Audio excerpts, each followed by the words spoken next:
Imagine being tortured not for what you did, but for how you looked.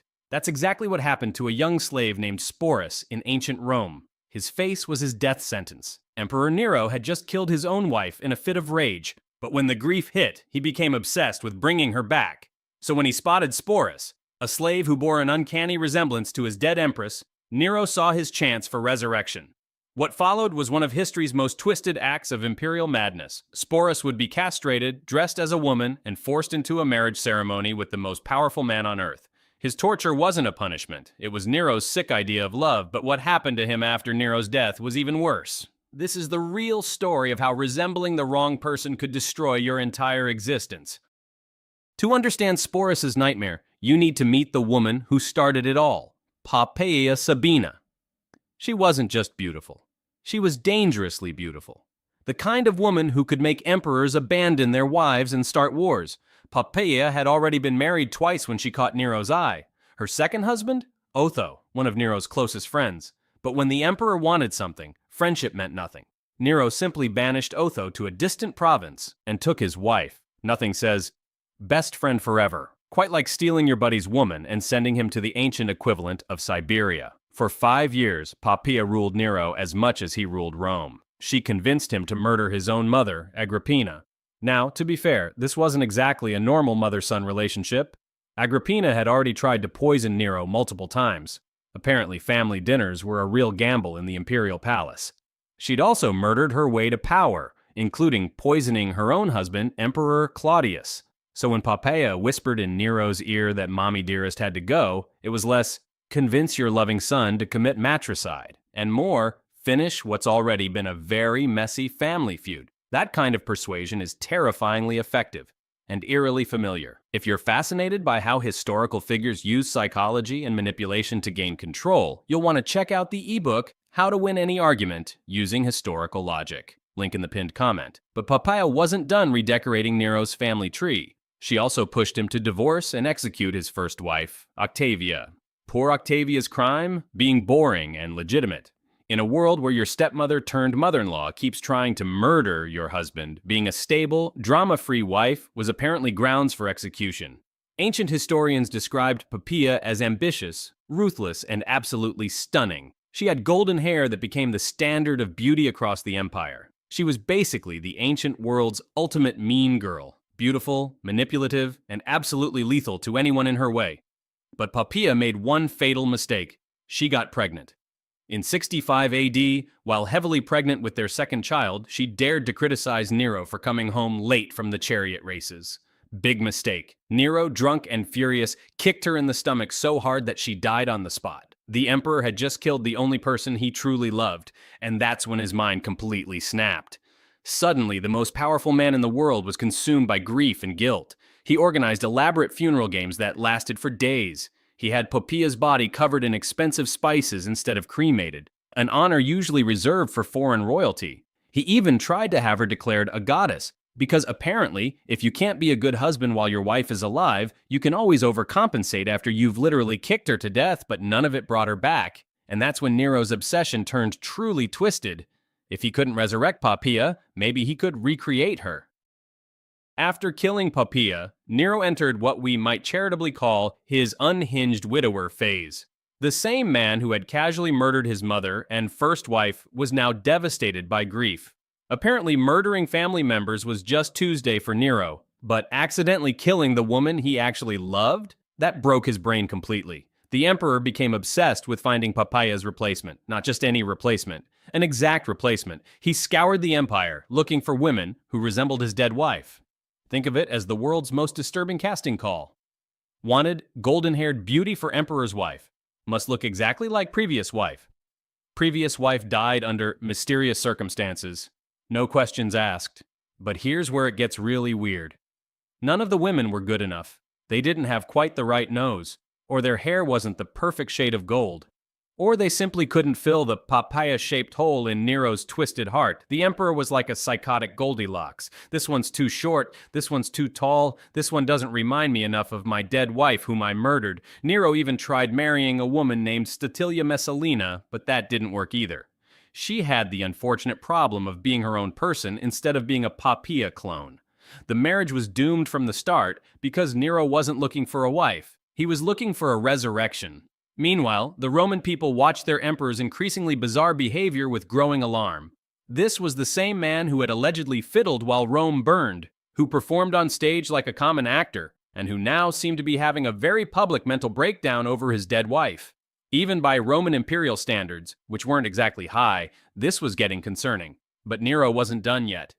If he couldn't find an exact female replica of Poppaea, maybe he needed to think outside the box. Maybe he needed to be more creative about his requirements.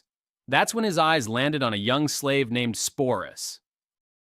Sporus was probably just trying to live his life when fate decided to completely ruin it. He was a young slave, likely a teenager, living somewhere in the vast Roman Empire. His biggest worry should have been avoiding a beating from his master or getting enough food for the day. Instead, he had the cosmic misfortune of looking exactly like a dead empress. Picture the moment when Nero first saw him. The emperor's eyes widened in recognition, his heart probably skipped a beat, and Sporus's life was instantly over. It was like winning the worst lottery in human history. Congratulations, you've won a one-way ticket to imperial insanity. What exactly did Sporus look like?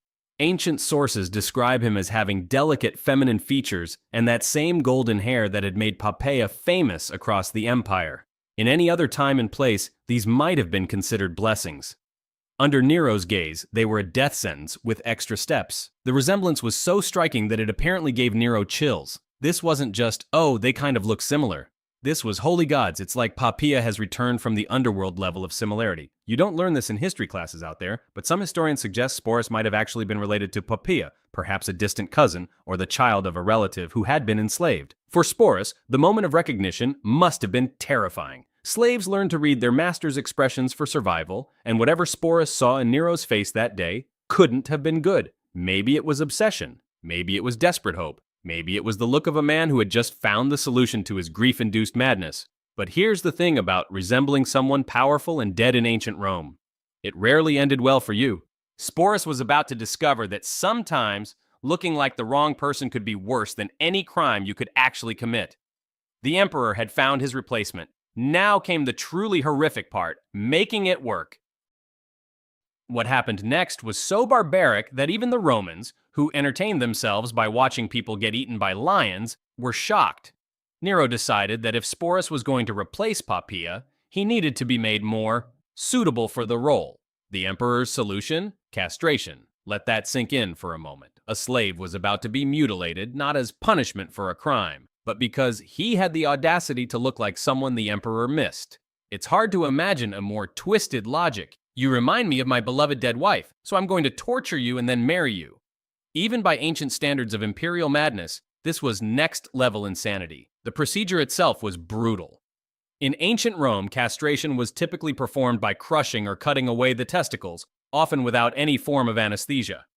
Sporus would have been held down, probably screaming, while Nero's physicians carried out this horrific mutilation. The survival rate for such procedures was low. Many victims died from blood loss or infection. Sporus's only luck was that he was too valuable to Nero's fantasy to be allowed to die. But the physical mutilation was just the beginning. Once Sporus had healed, assuming he survived the procedure, Nero began the process of turning him into his vision of the perfect Poppaea replacement. The young man was dressed in women's clothing, had his hair styled like the deceased empress, and was taught to walk, talk, and behave like a Roman noblewoman. Think about the psychological torture here.